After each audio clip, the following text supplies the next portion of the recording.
Ada istilah sunat. Sunat itu di dalam kitab fikih. Adapun istilah sunnah itu adalah secara kebahasaan jalan hidup Nabi Shallallahu Alaihi Wasallam.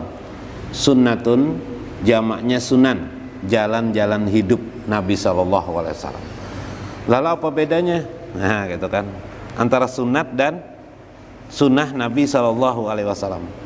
Sunat di dalam fikih itu adalah hasil istihad ulama menyatakan bahwa perbuatan itu dihukumkan bila dikerjakan berpahala, bila ditinggalkan berdosa. Itu fikih. Adapun sunnah Nabi SAW ialah ma'udipa ilan Nabi SAW, apa saja yang disandarkan pada Nabi, baik perkataan beliau, baik pada perbuatan beliau, maupun ketetapan pengiyaan beliau terhadap keadaan di lingkungan beliau. Ulun berikan contoh. Kebiasaan sidin Nabi Shallallahu Alaihi Wasallam, misalnya bangun malam. Kebiasaan Nabi adalah bangun malam. Maka perbuatan bangun malam, kemudian Nabi sembahyang, perbuatan seperti itu disebut dengan perbuatan sunnah. Sunnah Nabi Sallallahu Alaihi Wasallam. Sunnah Nabi SAW. Kebiasaan sidin bersiwak sebelum sembahyang. Sebelum sembahyang, kebiasaan beliau itu disebut dengan sunnah Nabi Sallallahu Alaihi Wasallam. Lalu apa arti sunat di dalam fikih? Contohnya adalah apa yang dikerjakan Nabi tadi dianggap sunat. Satu dulu. Setiap yang dikerjakan Nabi dianggap sunat. Terkadang Nabi tidak langsung mengerjakannya, oleh fikih disebut dengan sunat. Oleh fikih disebut dengan sunat karena hasil ijtihad para ulama. Misalnya contoh sunat mutalaah kitab, misalnya mutalaah kitab atau belajar ilmu kapan saja. Menurut fikih belajar ilmu itu kapan saja itu adalah hukumnya sunat. Nah itu kita pikir Nabi bang adalah belajar. Kada pernah Nabi belajar kelak. Mana ada Nabi belajar kayak kita membaca kitab, misalnya membaca apa. Ada pernah. Contoh lagi, kita dudukan sekarang. Kadang hukumnya wajib, kadang hukumnya sunat. Kita dudukan belajar nih. Nabi pang pernah menggawi. Adalah Nabi duduk nang kayak pian-pian nih, mendangarakan orang berceramah. Ayo, adalah. Nang ada Nabi menjelaskan kelak, duduk belingkar nang kayak ini kan Nabi atau nang kayak apa? Ada, ya kan Nabi itu menyampaikan apa adanya, kadang bisa berkeliling, kadang bisa berhadapan dan sebagainya. Nah, perbuatan Nabi itu kalau kita turuti sunnah, tapi kadang-kadang ketika kita melaksanakan ini menurut hukum fikih, hukum amaliyah dalam agama kita, kadang hukumnya sunat, kadang wajib. Apa wajib? Pada saat kita mempelajari hal-hal yang bersifat ain, wajib ain, maka kita fardu ain mempelajarinya, wajib kita mempelajarinya. Pada saat bagian-bagian yang dijelaskan itu bagian yang sifatnya gairu wajib, bukan wajib tapi adalah kelengkapan, maka atau tahsiniyah, maka bagian itu hanya bersifat sunat kita pelajari. Misal ulun menjelaskan hari ini adalah tentang adab-adab mandi, bagian-bagian penting, maka hukumnya wajib ain bagi orang yang kada tahu. Bagi orang yang sudah tahu sunat aja hukumnya lagi, untuk melengkapi kalau ada yang kurang daripada yang pernah dipelajarinya, sunat baginya. Tapi bagi yang kada tahu lalu wajib ainnya. Karena apa wajib ain? Kalau inya nanti sedang junub atau bermimpi kada tahu cara mandi, kada tahu tata caranya, maka berdosalah ia karenanya. Nah kayak itu hukumnya. Nah jelas bahwa perbedaan antara sunat dengan sunnah. Nah supaya jangan tercampur-campur cara pemahamannya. Nah tadi. Oleh karena itu mengambil ember ini kebiasaan Nabi. Di masa Rasulullah SAW dalam Sahih Bukhari, kebiasaan Nabi itu bila hendak wudu diambilkan sahabat ember, lalu wudu sidin wudu. Nah, sahabat ini bila Nabi wudu tuh dihadanginya sahabat tupang, bakas wuduan tuh gini diambil, dimandiakan, diawak, berabut tupang, bahasa betabarok kalau Nabi istilahnya. Karena itu biasa. Jadi sahabat tuh bilanya Nabi wudu tuh begerumbung kah sambil melihat Nabi wudu nang kayak apa. Yalah, bakasnya itu tuh diambil aja dulu. Nah, padahal kalaunya dalam ilmu fikih air bekas wudu itu mustamal kalau kita pelajaran fikih kan mustamal, tapi karena Nabi tabaruk, karena memang tubuh Nabi itu diberkahi Allah Subhanahu wa taala. Jadi rambut beliau, makanya Khalid bin Walid itu rambut aja dikasakakan sidin di di mana di sorban tutup sidin lawan baju perang. Ada mau mati Khalid bin Walid tuh di perang. Nah, apa aja Khalid kada mau mati aku ini sekalinya ada rambut Nabi. Nah, luar biasa Nabi itu. Subhanallah. Itulah Nabi ya. Nah, jadi sehingga si musannif Imam Al-Ghazali mengatakan mengambil ember di sini. Basuh tangan, kemudian setelah basuh tangan basuh kaki, kemudian berudu seperti biasa. Kalau kita di kamar mandi, kan apa di kamar mandi berudu. Jadi berudu, habis itu kita mandi ya. Seperti wudu yang engkau buat untuk sembahyang beserta segala dengan doa-doanya, dan kemudian membasuh kedua kakimu supaya air tidak jadi sia-sia. Nah, berdoa di dalam kamar mandi boleh, ada apa-apa dalam hati kamar mandi. Kalau wah ini banyak kamar mandi bercampur lawan WC. Nah, tapi WC-nya lebih bersih lagi daripada bahari lah. Nah, kalau orang bahari kada mau, kalau dalam WC kada boleh bacaan. Namun kamar mandi WC bang, apa hukumnya? Kamar mandi WC itu berarti WC juga. Kada kamar mandi. Kalau yang disebut dengan kamar mandi itu kamar mandi aja kada ada WC-nya. Nah, mun wudu di sana bang nang kayak apa? Wudu kada apa-apa dalam hati. Dalam hati, jadi berdoanya dalam hati aja.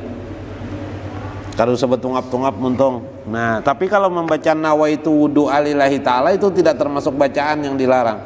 Itu hanya ucapan niat saja. Nah, itu bedanya.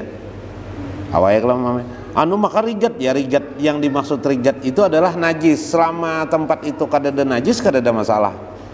Nah, supaya berhati-hati nanti setelah mandi itu bakas jajakan tuh disimbur aja pakai banyu. Nah, disimbur. Kalau bakas ada BAB kah apakah di parak WC apa itu, jadi disimbur dulu, diperkirakan situ sudah bersih menurut hitungan pemahaman kita. Nah, lalu lakukan seperti itu. Apabila engkau sudah selesai daripada berwudu, maka tuangkanlah air ke atas kepalamu 3 kali dan engkau berniat.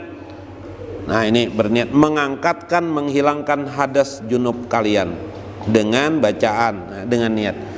Jadi nawaitu, berucap dulu nawaitu gusla rob al hadasi akbari lillahi ta'ala atau pardu lillahi ta'ala. Nawaitu gusla rob al hadasi pardu lillahi ta'ala. Adalah lagi lebih ringkas daripada itulah. Nawaitu rob al junuba pardu lillahi ta'ala. Nah, itu ringkas lagi tuh. Nawaitu atau bahasa Indonesianya sengaja kok mengangkat junub fardu lillahi ta'ala, selesai. Kalau kada berjunub pang supaya dapat pahala wajib tetap nawaitu gusla rab al hadasi akbari boleh juga tetap, atau nawaitu junuba fardu lillahi ta'ala, maka otomatis meskipun kita kada junub otomatis kita membersihkan diri, dapat pahala wajib kita. Jadi setiap mandi dapat pahala terus kita. Nah, amunnya bacaan nak itu, kalau orang biasa mandi aja kan dapat pahalanya. Tapi kalau kita berniat nak itu dapat pahala. Nah, itu bedanya. Sedikit aja bedanya. Bacaan lawan kada, nang bacaan nawaitu wudu tadi itu atau nawaitu wudu, nawaitu guslat itu dapat pahala. Nang asal-asal mandi aja kada dapat pahala. Ada pertanyaan, apakah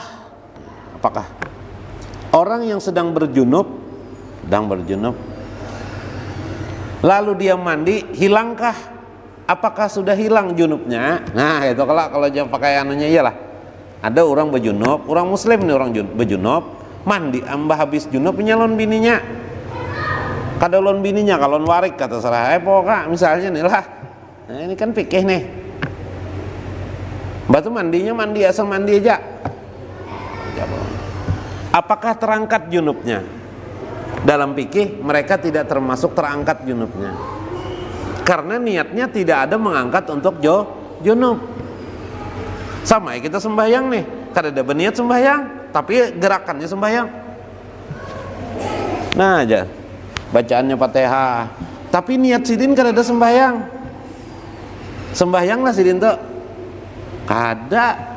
Yalah, nah itu supaya memahami anunya apa kedudukan yang dimaksud di dalam hukum-hukum dalam fikih oleh para ulama.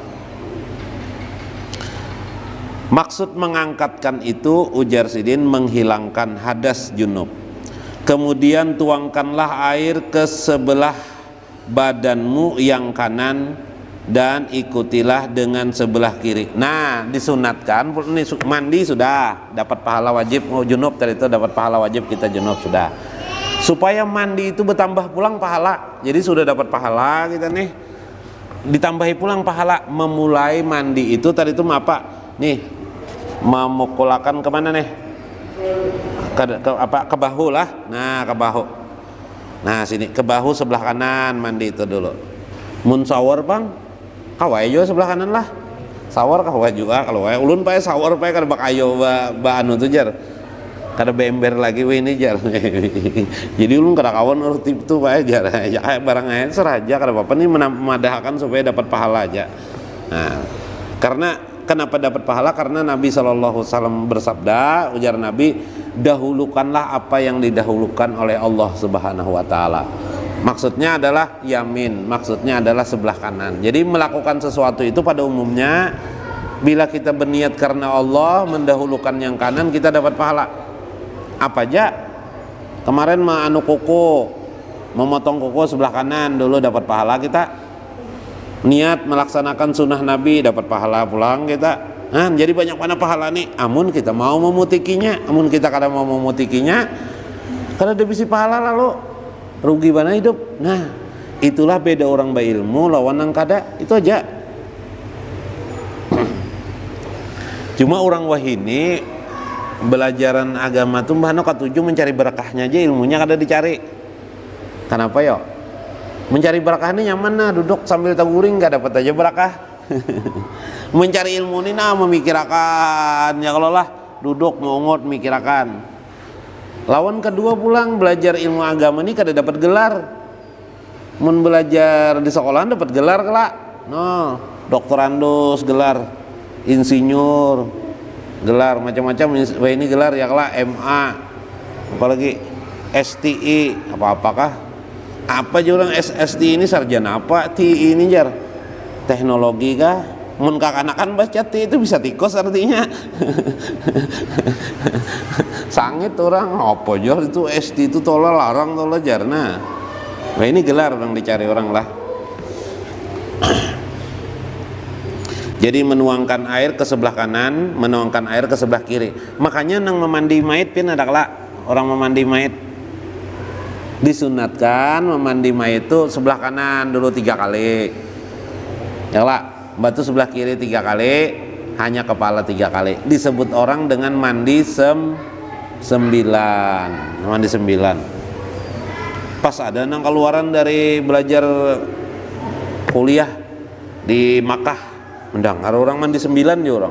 Kalau udah hadisnya tuh mandi 9 tuh jar yalah, udah hadisnya tuh jar. Nah ini kada tahu proses kenapa nama jadi mandi 9 tuh, nah kada tahu inya. Lalu inya protes lah, kada ada hadisnya. Mun lapas langsung Nabi memadahkan mandi 9 tuh kada ada.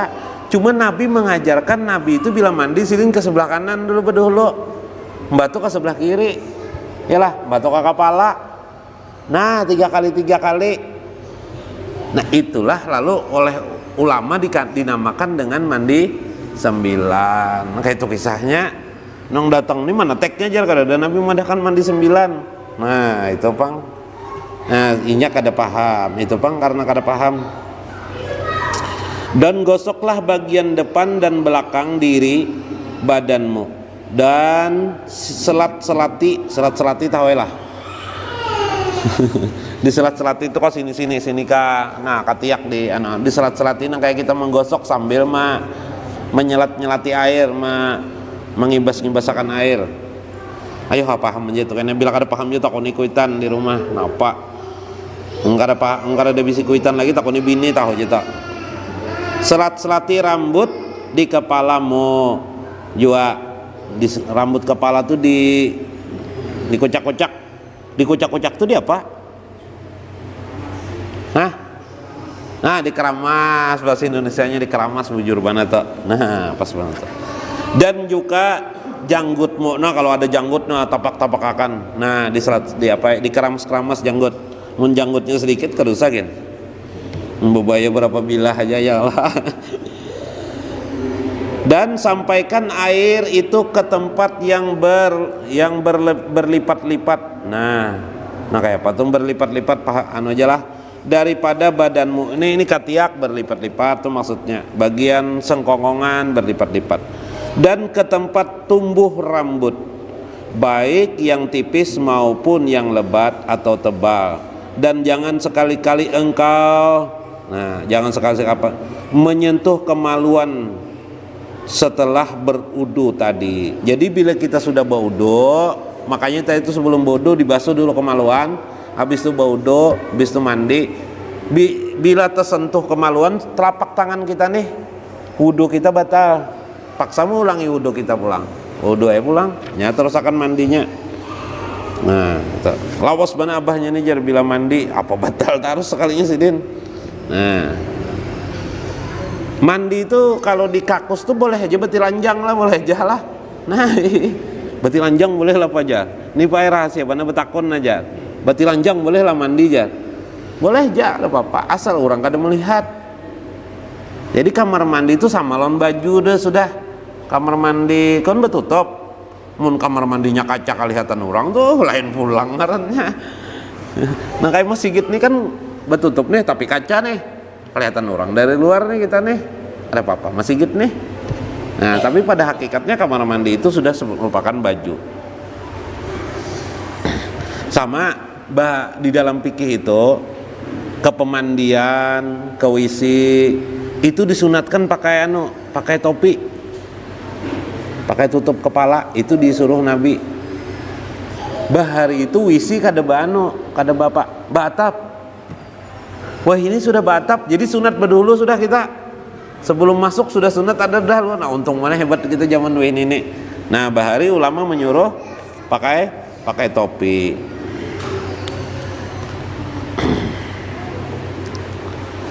Dan perkara-perkara yang wajib di dalam mandi itu ialah apa aja? Pertama niat.